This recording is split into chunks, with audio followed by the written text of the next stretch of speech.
Hello everybody and welcome to Tiger Tales, a place you'll find stories and fanfictions written and read to you by a host, me, Tai Tiger. Today we're diving back into the wonderful world of Shadowhunters Blood Ties, a story written and read to you by Cosplay Dude 637.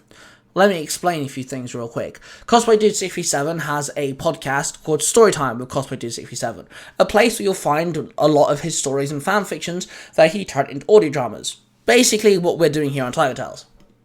But over the course of the last couple of years, he's managed to siphon them off into their own separate podcasts, and now he's left with a few straggling stories. And right now, he doesn't exactly know what to do with Storytime. So I told him, why not put the leftover stories here onto Tiger Tales, so they have a home. And if he ever wants to write an ongoing chapter for one of these stories, he can do. And now Storytime is left there to whatever he wants it to do, whether that's to stop it completely or to rebrand it to something, or just completely give it a clean slate. So, that being said, here is one of Cosplay Dude 637's stories. We're going to keep uploading the stories from Storytime until we're up to date, and then it'll just be all his own original new stories coming here. So, let's dive in with today's chapter. Shadowhunters Blood Ties. Chapter 4. Words from Beyond. Mikhail paces outside the infirmary door, 2 claws attached to each wrist. Leaned up against the wall was Angelique, a bow staff in her hands. "You know, you look like a tin soldier, right?" she snickers. "Well, I am on guard duty after all," he spats back. "Still pissed at Clary?" Angelique asks. And right then a blue portal opened and Clary, Simon, and Izzy ran into the infirmary, almost knocking over Mikhail. "What the?" he stammers out, catching his balance. Inside the infirmary, Ruthie stands next to Jace's bed with a cold towel in her hands. Xander was by the door, 2 chakrams strapped to each hip. He had to duck out of the way quickly when the door flew open. Magnus was in between the beds, blue flames coming from his hands, and a blue light was over Jace and Alec, who still laid in the beds, unconscious. "We got it!" Clary shouts, running and holding up the blood-covered arrow. Magnus' eyes light up, and he grabs the arrow, using the tip of it to cut his own hand. Ruthie winces at the sight of Magnus' blood. Magnus lets the 2 bloods mix together on the arrow, and then drops it into a bowl that Xander brought over to him. He starts to chant words in Greek as blue flames come from his fingers. Just then, Jace and Alec's eyes fly open, and they sit up at the same time. They move like robots, as they stand together, side by side. "Mags, you did it!" Clary says, smiling. Magnus looks grave. "No, Biscuit. I never finished my spell." Hey listeners, I'm glad you're enjoying what you're listening to. I'm Billy from Zero to Hero Podcast. I'll always be joined by Jim, and me and him are the Bulk and Skull Podcasting. If you definitely like jumping down rabbit holes from week to week of anything that ranging from the old school Power Rangers 90s-esque nostalgia, or we could even be talking about moon landings. So, I know you're interested, so definitely after the show, come check us out. Zero to Hero Podcast. The 2 guys look over the room again, moving as one in a robot style. Mikhail was by the door, his claws raised. His parabatai Angelique stands next to him, gripping her bow staff. Xander is by Magnus, his hands now on his chakrams. Ruthie had no weapons, but she was ready to fight.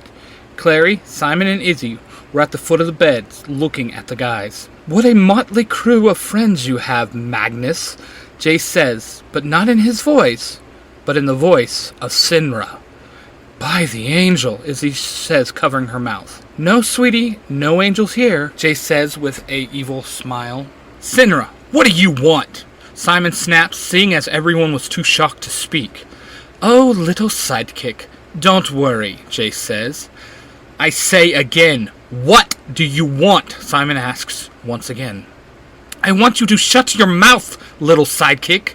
I speak to true heroes only," Jace snaps. This snaps Clary back to normal. "Jace, what's going on? Why are you talking like her?" Clary cries out. "Oh, dear girl, he is not in control. I am. Jace says and looks at Magnus. As he lays eyes on Magnus, Alec's body jerks and there is a flash of glimmering light and Magnus stumbles into Clary, his arm bleeding. "Alec!" she screams. "Sinra, let them go," Simon shouts. "Little sidekick, can you please shut up?" Jason barks.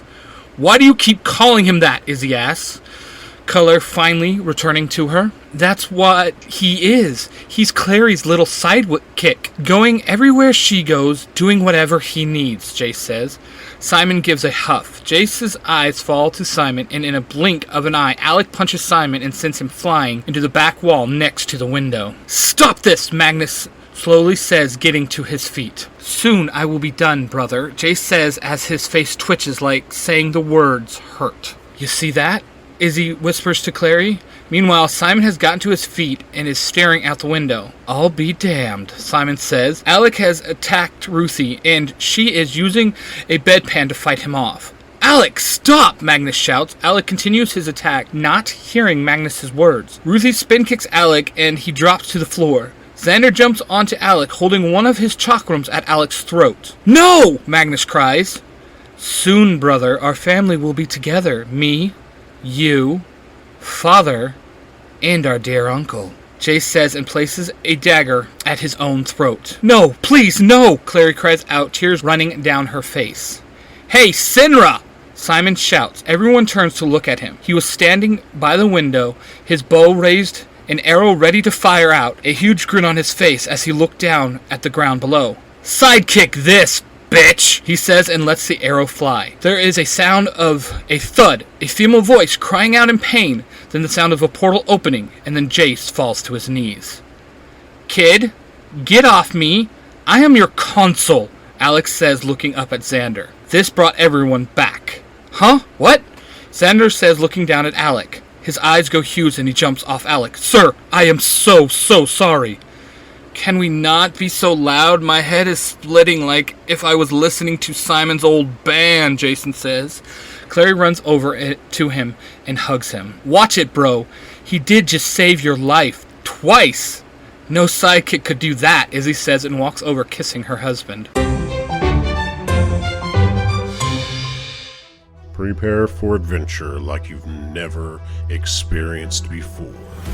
Asbin and possibly his guest talk all things nerdy. We are getting nerdy up in here, so here it is, into the Nerdiverse.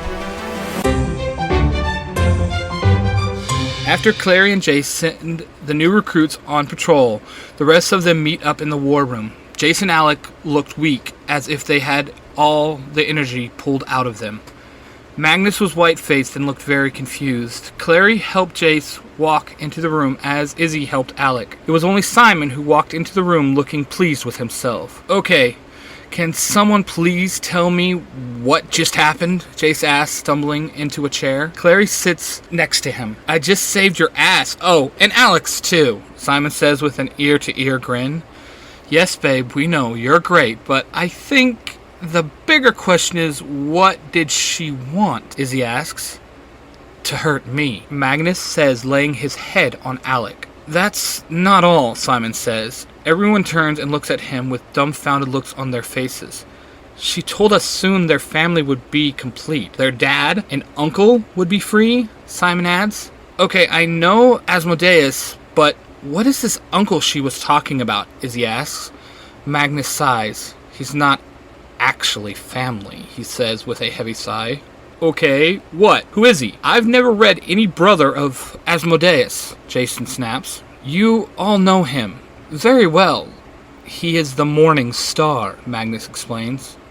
"Sebastian or Valentine?" Clary chokes out. "No, Biscuit. Much older than both of them," Magnus says. "The Morning Star," he adds. "Lucifer!" Simon blurts out. Magnus looks over at Simon and nods. "That's right. Oh, Stringbing, you're on fire today," Jace chuckles. "Watch it, Blondie," Simon says, waving a finger at Jace. "If you two are done, I'd like to get back to the point of Lucifer coming," Clary says, glaring at Jace and Simon. I am with Clary. How is she planning to free him? Isabel asks. Magnus sighs and looks down at the table. There is only one way I know of, he says, and again lets out a heavy sigh. She must be trying to unlock the 6 gates. Okay, what are they, babe? Alec asks, running his hand over Magnus's head. Magnus just shrugs. The room is silent for quite some time as everyone looks around. Simon slowly stands up and looks at the room, placing his hands flat on the table. Simon? Alec asks, looking at him. It looks to me like we need to do some research. Let's all meet up in the library. We'll Giles this shit for a research party. Just don't forget the jelly donuts. Simon exclaims and turns and walks out of the room. Clary and Isabel start to chuckle as the other guys just look on completely baffled. Finally, Jace speaks up. Who is Giles? Clary and Isabel completely lose it, laughing as hard as possible as they double over. What?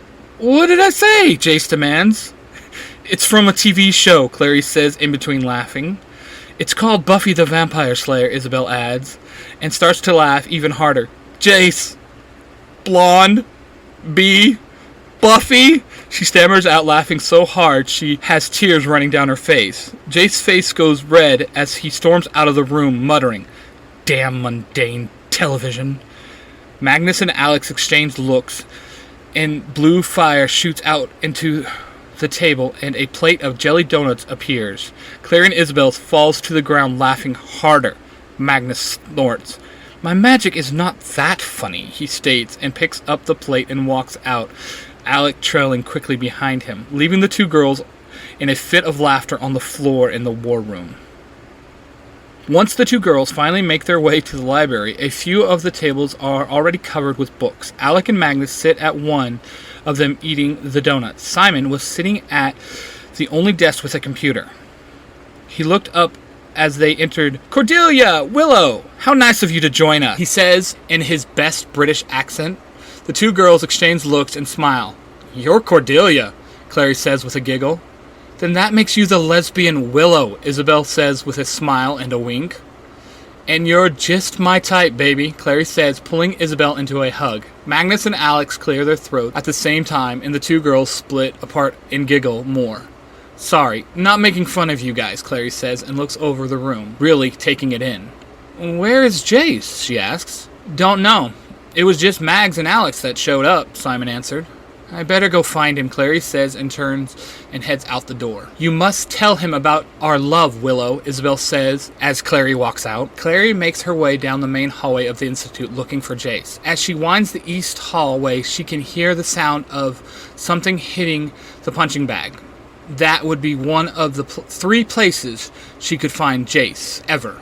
The library, the music room, or like this time, the training room. As Clary entered the room, she could see Jace squared up to the bag. He had changed into a black tank top and black sweatpants. His face was dripping with sweat, and his blonde hair had become matted. A look of concentration was on his face. Clary leaned up against the doorframe and watched him punch and kick the bag with the grace of an angel. She so loved watching him. It has become one of her favorite pastimes ever since she first saw him. Jace spin kicks the bag, and it breaks off the chain and flies across the room. Damn it, not again, Jace snaps. This brings Clary out of her daydream state. Hey, hot stuff. Thought I'd see you in the library, Clary says, throwing him a towel. Jace catches it and smiles a little. Nah, string beans on it. If anyone can solve this puzzle, it's him. Did you just give Simon a compliment? Clary asks in shock. Don't you dare tell him, Jace repeats, and grabs his water bottle and takes a big drink. The newbie's back yet? He asks. Clary shakes her head no. I think I will clean up and go see what trouble they're in, he says.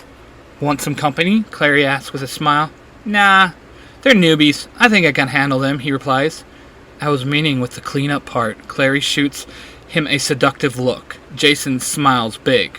Oh, now that I do want help with. The 2 grab hands and run off towards their room. This story is written and read to you by Cosplay Dude 637. More about him in the outro.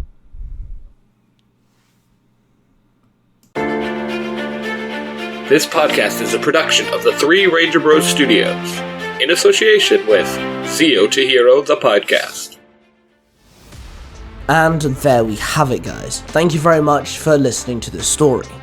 If you've enjoyed this story, then you might want to check out all of my Tiger Tales channels. I'm going to give you a quick rundown. There's Tiger Tales, the first and the original. This is a place where you'll find stories and fanfictions diving into all sorts of fandoms, including Power Rangers, Pokemon, The Walking Dead, Marvel, DC, Buffy the Vampire Slayer, and so much more. Tiger Tales The Lost Stories follows the same suit, but all the stories on that channel are in the first person perspective. Then there's Tiger Tales Game Over, a channel where all of the storylines are related to video games in some way or another. Then we have Tiger Tales X, where I write official crossovers that aren't needed but are very wanted, and crossovers I thought might work. Then, of course, we have Tiger Tales Mysterious Origins. This is the YouTube channel dedicated to my own original stories. All the stories on this channel are original and my own, and it also answers questions on certain characters throughout my stories like William Cranston, Mr. Pocket, and Ace from the Color Matrix. If you've enjoyed these storylines, then please make sure you check out the following podcasts. Storytime with Cosplay Dude 637, Power Rangers Universe 19, Sailor Moon E, and The Order. And make sure you check out 2 YouTube channels, Nostalgia Time and the One Piece audio drama. They are all written and read to you and edited by Cosplay Dude 637, my parabatai and best friend. Then make sure you check out the podcast Nerds Through Comics, which is directed by Mark, the Red Corner Ranger. This is where he adapts comic books into audio dramas and also uploads his own original Power Ranger storylines. We are the 3 Ranger Bros Studios, a collaborative project, and we are all voice actors and helpers of each other's stuff, so make sure you go check us out. We're in association with the Zero to Hero podcast, so a huge shout out to Billy and Jim, the co-hosts, and of course the podcast and the community that they lead. If we're shouting out podcasts, I have to shout out Jared, the host of If You Give a Damn a podcast. Make sure you check it out because he interviews some fantastic guests, from wrestlers to voice actors and the such. And of course, if we're talking podcasts, I have to mention my own, the Tiger Nexus podcast, where I interview content creators and geeks alike. A huge shout out to all my supporters and followers, my voice actors, the people who co-write my chapters, and the sorts. So huge thank you, and of course, a big shout out to A-Crown. Specifically him, because he helps me a lot with some of my stories, specifically the Color Matrix and the chapters that go on Tiger Tales Game Over. Thank you very much guys for listening. Now don't forget to subscribe to the channels, like the videos, and let me know your thoughts in the comments down below. With that being said, I shall see you guys in the next one. That before we can... Don't touch my Pringles.